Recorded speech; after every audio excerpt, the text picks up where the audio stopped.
ಮಾಮೂಲಿ ದೋಸೆ ಇಡ್ಲಿ ತಿಂದು ಬೇಜಾರಾಗಿದೆಯಾ? ಹಾಗಾದರೆ ಬೆಳಗಿನ ತಿಂಡಿಗೆ ಹೆಸರು ಕಾಳಿನ ದೋಸೆ ಮಾಡಿ. ಗರ್ಗರಿಯಾಗಿರುತ್ತೆ, ತಿನ್ನೋದಕ್ಕೆ ರುಚಿಯಾಗಿರುತ್ತೆ. ಹೆಸರು ಕಾಳನ್ನು ಹಾಕಿ ಮಾಡೋದರಿಂದ ಪ್ರೋಟೀನ್ ಬೇಕು ಅನ್ನೋರಿಗೆ ಹೇಳಿ ಮಾಡಿಸಿದಂಥ ತಿಂಡಿ. ಇದನ್ನು ರುಚಿಯಾಗಿ ಹದವಾಗಿ ಮಾಡೋದು ಹೇಗೆ ಅಂತ ನೋಡೋಣ. ನಾನು ಆಶಾ, ನಿಮಗೆಲ್ಲರಿಗೂ ಅಡುಗೆ ಸಾಧನಕ್ಕೆ ಸ್ವಾಗತ. ಈ ಹೆಸರು ಕಾಳಿನ ದೋಸೆ ಮಾಡೋದಕ್ಕೆ ಮೊದಲು ನಾನಿಲ್ಲಿ ಏನು ಮಾಡ್ತಾ ಇದ್ದೀನಿ ಅಂದರೆ 1 ಕಪ್ಪಿನಷ್ಟು ಹೆಸರು ಕಾಳನ್ನು ತೊಗೊಂಡಿದ್ದೀನಿ.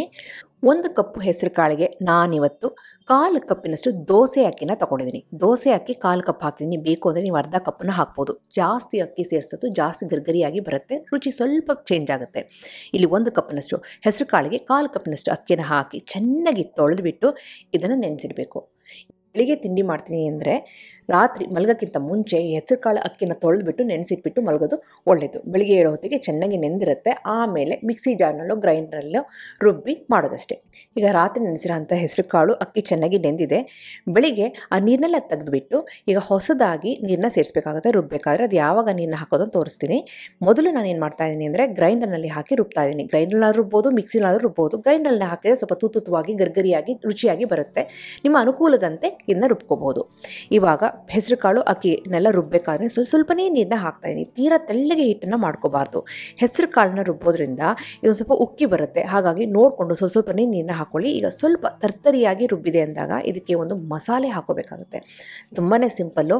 ಮಸಾಲೆಗೆ ಇಲ್ಲಿ ಧಾರಾಳವಾಗಿ ಕೊತ್ತಂಬರಿಯಲ್ಲಿ ಒಂದು ಕಟ್ಟಿನಷ್ಟು ಕೊತ್ತಂಬರಿ ಎಲೆನ ಸೇರಿಸಿದ್ದೀನಿ. ಅದಕ್ಕೆ ಇಲ್ಲಿ 1 ಟೀ ಸ್ಪೂನಷ್ಟು ಜೀರಿಗೆ ಸೇರಿಸಿದ್ದೀನಿ. ಹಾಗೆಯೇ ಖಾರಕ್ಕೆ ತಕ್ಕಂತೆ 2 ಹಸಿಮೆಣಸಿನ್ಕಾಯಿ, ಒಂದು 2 ಇಂಚಿನಷ್ಟು ಶುಂಠಿನ ಸೇರಿಸ್ತಾ ಇದ್ದೀನಿ. ಇದನ್ನು ನೀರು ಹಾಕ್ದೇ ಈ ರೀತಿ ಎಷ್ಟು ಸಣ್ಣಕ್ಕೆ ಆಗುತ್ತೋ ಅಷ್ಟು ಸಣ್ಣಕ್ಕೆ ರುಬ್ಕೊಳ್ಳಿ. ನೆಕ್ಸ್ಟ್ ಇದನ್ನು ಏನು ಮಾಡಬೇಕು, ಅರ್ಧ ರುಬ್ಬಿರೋ ಅಂಥ ಹೆಸರು ಕಾಳು ಅಕ್ಕಿಗೆ ನಾವು ಇದನ್ನು ಸೇರಿಸಬೇಕಾಗತ್ತೆ. ಮೊದಲೇ ಸೇರಿಸ್ಬಿಟ್ರೆ ಸರಿಯಾಗಿ ನೈಸಾಗಿ ಆಗೋದಿಲ್ಲ, ಹಾಗೆ ಹಿಟ್ಟು ಉಕ್ಕಿ ಬರೋದಿಲ್ಲ. ಹಾಗಾಗಿ ಅದು ಅರ್ಧ ಆಗಿದೆ ಅಂದಾಗ ಮಿಕ್ಸಿನಲ್ಲಿ ಈ ಕೊತ್ತಂಬರಿ ಎಲೆ, ಜೀರಿಗೆ, ಹಸಿಮೆಣಸಿನ್ಕಾಯಿ, ಶುಂಠಿ ಎಲ್ಲನೂ ಎಷ್ಟು ನೈಸಾಗಿ ಆಗುತ್ತೋ ಅಷ್ಟು ನೈಸಾಗಿ ರುಬ್ಕೊಬಿಟ್ಟು ಅದನ್ನು ಈ ಹಿಟ್ಟಿನೊಂದಿಗೆ ಸೇರಿಸಿ ಮತ್ತೆ ರುಬ್ತಾ ಇದ್ದೀನಿ. ಚೆನ್ನಾಗಿ ನೈಸ್ ಆಗಿದೆ. ಈಗ ಚೆನ್ನಾಗಿ ಉಕ್ಕಿ ಸಹ ಬಂದಿದೆ. ಸ್ವಲ್ಪನೇ ನೀರನ್ನ ಸೇರಿಸಬೇಕು, ಜಾಸ್ತಿ ನೀರನ್ನ ಹಾಕೋ ಅವಶ್ಯಕತೆ ಇಲ್ಲ. ಹಿಟ್ಟು ಈ ಹದದಲ್ಲಿದೆ ಕರೆಕ್ಟ್ ಆಗಿರುತ್ತೆ. ತೀರಾ ತೆಳ್ಳಗಿದ್ರೆ ಗರ್ಗರಿಯಾಗಿ ಬರೋದಿಲ್ಲ, ತೀರಾ ಗಟ್ಟಿಯಾದರೆ ದೋಸೆ ಹಾಕೋದು ಕಷ್ಟ ಆಗುತ್ತೆ. ಇವಾಗ ಈ ಹದದಲ್ಲಿದೆ. ಇದನ್ನು ಹುಳಿ ಬರೋದಕ್ಕೆ ಬಿಡೋ ಅವಶ್ಯಕತೆ ಇಲ್ಲ.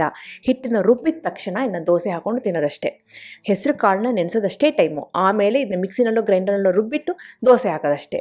ಈಗ ತವಾನ ಚೆನ್ನಾಗಿ ಬಿಸಿ ಮಾಡ್ಕೊಂಡಿದ್ದೀನಿ. ಬಿಸಿಯಾಗಿರೋ ತವ ಮೇಲೆ ಸ್ವಲ್ಪ ಎಣ್ಣೆ ಹಾಕಿ ಚೆನ್ನಾಗಿ ಸವಬಿಟ್ಟು ಆಮೇಲೆ ಮಾಮೂಲಿ ದೋಸೆ ಹೇಗೆ ಹಾಕ್ತಿರೋ ಅದೇ ರೀತಿ ಹೆಸರು ಕಾಳು ದೋಸೆ ಹಾಕೋದಷ್ಟೇ.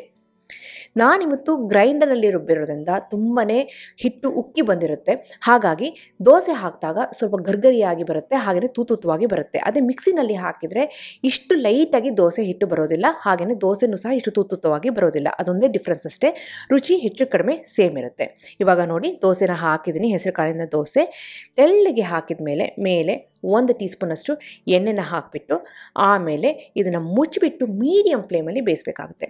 ಈ ದೋಸೆ ಮಾತ್ರ 2 ಬದಿನೂ ಬೇಯಿಸಬೇಕು, ಮೀಡಿಯಮ್ ಫ್ಲೇಮಲ್ಲಿ ಬೇಯಿಸಬೇಕು. ಯಾಕೆಂದರೆ ಹೆಸರು ಕಾಳು ಹಾಕಿರೋದ್ರಿಂದ ಇದನ್ನು ತಾಳ್ಮೆಯಿಂದ ಬೇಯಿಸಿದ್ರೆ ರುಚಿಯಾಗಿ ಬರುತ್ತೆ, ಕರೆಕ್ಟಾಗಿ ಬೇಯುತ್ತೆ.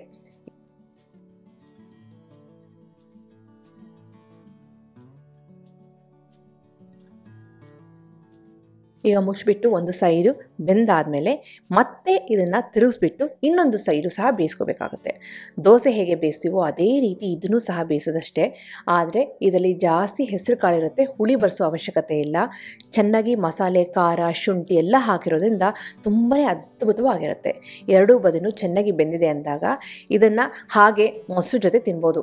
ಏನೂ ಬೇಡ, ಯಾಕೆಂದರೆ ಉಪ್ಪು, ಖಾರ, ಕೊತ್ತಂಬರಿ ಎಲೆ, ಜೀರಿಗೆ, ಶುಂಠಿ ಎಲ್ಲ ಸೇರಿರೋದ್ರಿಂದ ಇದನ್ನು ಹಾಗೇ ತಿನ್ಬೋದು. ಅಷ್ಟು ಎಕ್ಸಲೆಂಟ್ ಆಗಿರುತ್ತೆ. ಬೇಕು ಅಂತಂದರೆ ನೀವು ಇದ್ರ ಜೊತೆ ಶುಂಠಿ ಚಟ್ನಿನೋ ಅಥವಾ ಬೆಳ್ಳುಳ್ಳಿ ಚಟ್ನಿನೋ ಮಾಡ್ಕೊಂಡ್ರಂತೂ ಎಕ್ಸಲೆಂಟ್ ಆಗಿರುತ್ತೆ. ಇವತ್ತು ಈ ಹೆಸರು ಕಾಳಿನ ದೋಸೆಗೆ ನಾನು ಬೆಳ್ಳುಳ್ಳಿ ಚಟ್ನಿ ಮಾಡಿದ್ದೀನಿ.